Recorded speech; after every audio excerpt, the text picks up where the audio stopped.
अस्सलाम वालेकुम, welcome to AQ TV। मेरा नाम है आमना शरीफ और मैं DPT 4th ईयर की स्टूडेंट हूँ और मैं फिजियोथेरेपी क्लिनिक की टीम मेंबर हूँ। और हमारे साथ एक और टीम मेंबर हैं डॉक्टर आमना महमूद।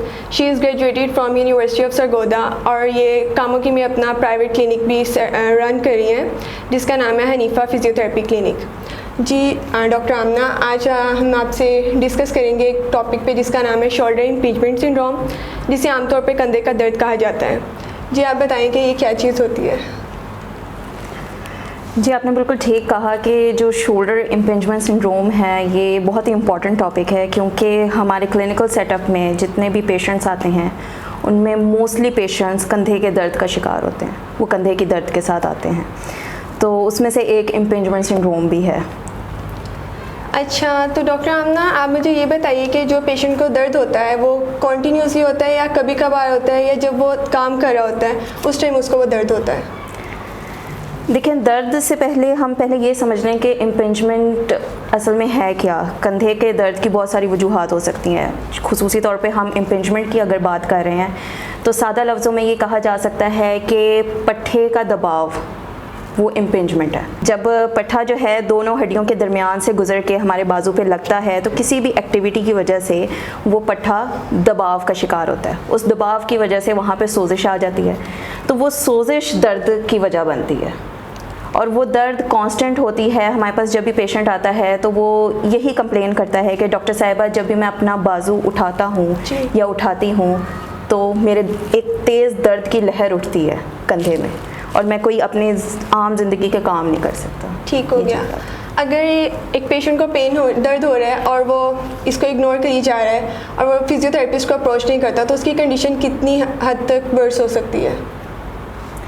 देखिए, ये डिपेंड करता है ग्रेडिंग पे। जो इम्पिंजमेंट हैं उसके डिफरेंट लेवल होते हैं कि किस हद तक पट्ठे का दबाव आने की वजह से किस हद तक सोजिश आई है।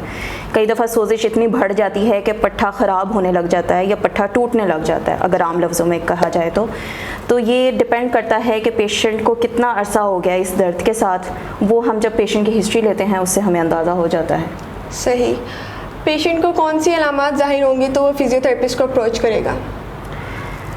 देखिए, इसके मुख्तलिफ अलामात हैं। दर्द सबसे बड़ी चीज़ कि वो दर्द का एक डर मरीज़ के जहन में इतना ज़्यादा बैठ जाता है कि वो अपना बाजू नहीं हिलाता, बिल्कुल मूव ही नहीं करता। प्रोटेक्टिव फेज़ में जिसे हम कहें तो वो उसमें चला जाता है।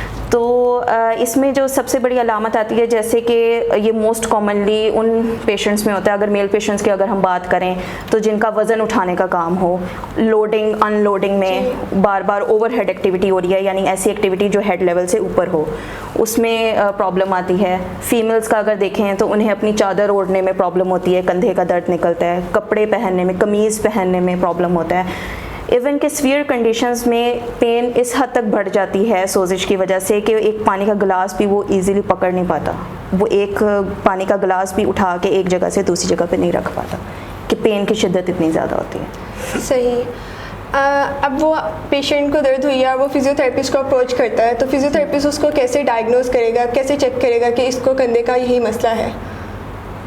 देखिए, इसमें पहली चीज़ तो पेशेंट की हिस्ट्री आती है। पेशेंट जब हमें हिस्ट्री देता है तो उससे काफ़ी हद तक हमें अंदाज़ा हो जाता है। लेकिन स्पेसिफ़िकली अगर हम बात करें तो जब हम एग्ज़ामिनेशन पेशेंट की करते हैं तो उसमें कुछ स्पेशल टेस्ट होते हैं जो कि हम पेशेंट के ऊपर अप्लाई करते हैं। तो जब पेशेंट के ऊपर वो अप्लाई करते हैं इम्पिंजमेंट के स्पेशल टेस्ट, तो उससे हमें पता लग जाता है कि हाँ, इसको इम्पिंजमेंट सिंड्रोम है और ये मसल है जो कि इन्वॉल्व है। सही। और इसकी ट्रीटमेंट प्लान क्या होगा और फिजियोथेरेपिस्ट का सबसे पहला फोकस किस चीज़ पर होगा पेशेंट के?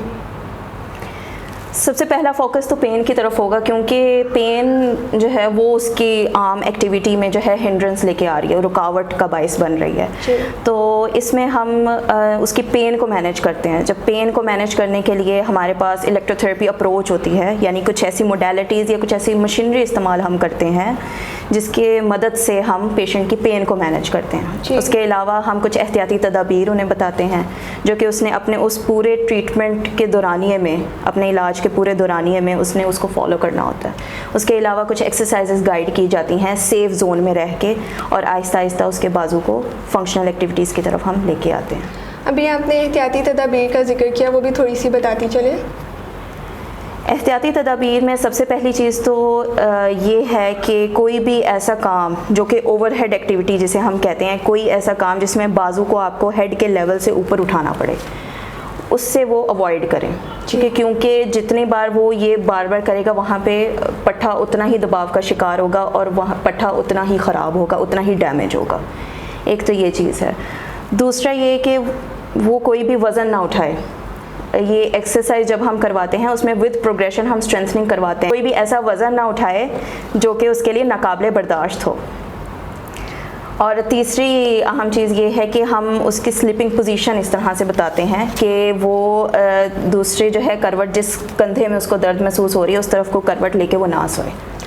ठीक, आपने बताया कि स्लीपिंग पोजीशन है कि दूसरी साइड पे करवट लेकर सोए, तो इसके अलावा भी कोई और स्लीपिंग पोजीशन होती है कि आप उसे गाइड करें कि आपने ये करना है? देखिए, पेशेंट को जब पेन होगी तो उसमें वो अपने उस तरफ करवट लेके सो ही नहीं पाएगा जिस कंधे का उसको दर्द है। उसमें यही है कि या तो वो सीधा सोएगा या दूसरे कंधे की तरफ जो कि कंधा उसका बिल्कुल ठीक है उस तरफ करवट लेके सोएगा।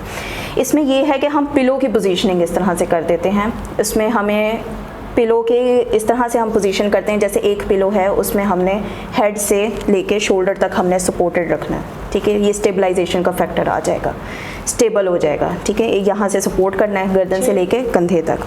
दूसरा ये कि जब पेशेंट सीधा लेटा हुआ है तो उसका जो अफेक्टेड आर्म है, यानी कि वो बाजू कंधा जिसमें उसको दर्द है, उसका वो बाजू सराने के ऊपर हो, ठीक है, जो पिलो होता है उसके ऊपर सपोर्टेड हो। एक ये चीज़। दूसरा ये कि जब वो दूसरी तरफ को करवट लेगा तो तब उसका जो पिलो है वो उसके बाजू और उसकी बॉडी के दरमियान में हो, ताकि उसकी नींद में कोई खलल ना आए। सही। फिजियोथेरेपिस्ट के अलावा मतलब उनको मेडिसिन वगैरह के थ्रू उनको ट्रीट कर सकते हैं हम? जी, ये भी यही बात है कि ये डिपेंड करता है कि समटाइम्स हमें रेफ़र करना पड़ जाता है पेशेंट को, तो वो डिपेंड करता है कि पेशेंट की इंजरी किस सीवियरिटी का लेवल क्या है, कि किस हद तक जो है इंजरी आई है, पट्ठा किस हद तक ख़राब हुआ है। बहुत शुक्रिया डॉक्टर आमना कि आपने अपनी बिजी रूटीन में से हमारे लिए वक्त निकाला। अगर आप आखिर में कुछ कहना चाहें? जी, मैं नाज़रीन से यही कहना चाहूँगी कि अगर आप या आपके अज़ीज़ व अक़ारिब में से कोई भी इस बीमारी या इससे मुतल्लिक़ा बीमारी में मुब्तला हैं, तो मैं डॉक्टर आमना महमूद कामोकी में अपना private setup Hanifa physiotherapy clinic के नाम से चलाती हूँ। तो रहनुमाई हासिल करने के लिए आप स्क्रीन पर दिए गए नंबर पर रब्ता कर सकते हैं। और अगर आप लाहौर से हैं और आप रहनुमाई हासिल करना चाहते हैं तो आप स्क्रीन पर दिए गए नंबर से रब्ता कर सकते हैं। तब तक के लिए अल्लाह हाफ़िज़।